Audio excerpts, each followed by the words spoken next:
Sa mundo ng swimming, gumawa ng kasaysayan ang swimmer na si Alizon Ruiz bilang kauna-unahang Pinay na nakatawid sa dagat mula Bohol patungong Cebu. Ang mga pangyayari sa report ni Matchpoint, Mili Borja. Nakagawa ng kasaysayan si Alizon Ruiz matapos maging kauna-unahang Pilipina na nakatawid sa dagat mula Bohol patungong Cebu.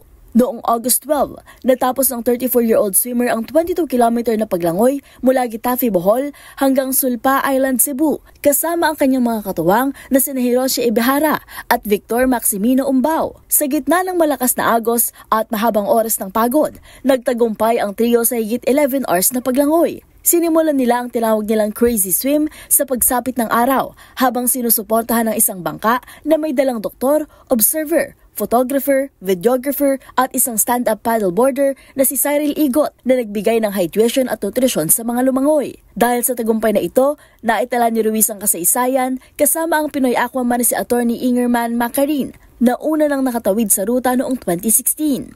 Kasalukuyang isinusumite ng kanilang team ang dokumentasyon ng feat sa World Open Water Swimming Association para sa opisyal na pagkilala.